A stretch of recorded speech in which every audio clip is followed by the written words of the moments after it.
to a kickstand hinge, we start off in a staggered stance. So by that I mean 1 foot forward, 1 foot back.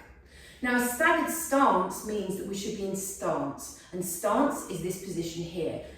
We should have the hip extension through the front, stack on top, whole weight over the foot, so no toes gripping, no heel up, pushing down into the floor, and the knees should be bent. From here, all we're going to do is we're going to place one hand on the front of the hip and one hand on the glute, and then I'm going to very subtly turn my pelvis, the line down the front of my pelvis, towards the inside of my knee. Okay?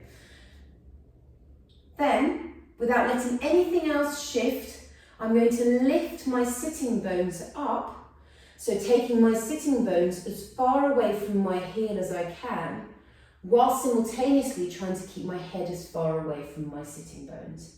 So 2 little plays here, and then we slowly reach, and then we find a place where we start to feel glute working, and then we're going to slowly bring the arms forward. Now in this position here, my glute starts really firing, okay, that's really hard. But I want to check in on a few things.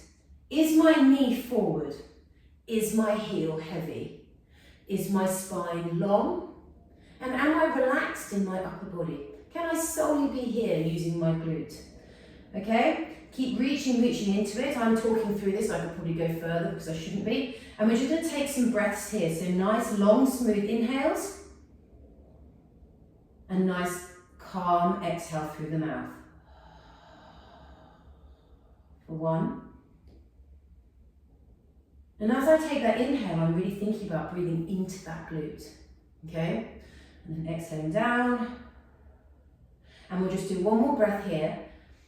And then before we push out, I want you to make sure you've got heavy heel, knee forward, and I want you to keep the knee where it is, and I want you to push that glute forward, so bring that sitting bone back to over the top of the knee, and then the ankle flexion and the whole weight in the foot. So coming around onto the other side, I'll show you on the right hand side as well. So we start off in that staggered stance, we step 1 foot forward, 1 foot back. We tap the back heel and double check that we've got all of our weight over this standing leg.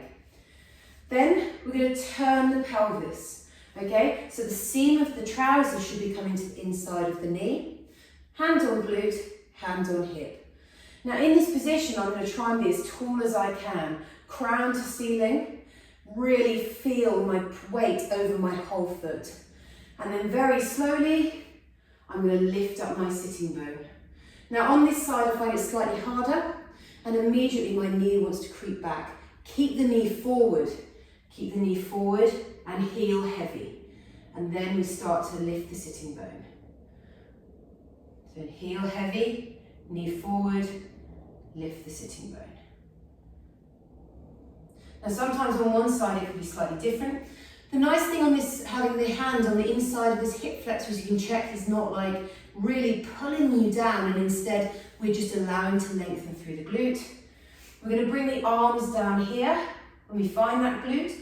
If you're not feeling that glute, I want you to bring the knee towards the big toe, and then bring the knee in towards the big toe, and then I want you to turn your pelvis and remember that seam. Okay, so you're getting all the length you need. I want you to imagine that I've got a golden thread and I'm pulling you forward with that. So head away from sitting bones, and then I want you to think heel away from sitting bones as well. So reaching, and then we just take those breaths. And we want to stay nice and relaxed. We're trying to reassure our central nervous system that this is fine. If you're feeling a lot of gripping in the calf, try and let the toes relax. So you might need to come heavier into the heel, and see if you can come to a different part of the foot, but keep the knee forward. And then we're just going to hold here for 5, 4, 3, 2, and then we're going to push really hard through that foot. Push, and then we're going to come back up to stand. And that is your kickstand hinge.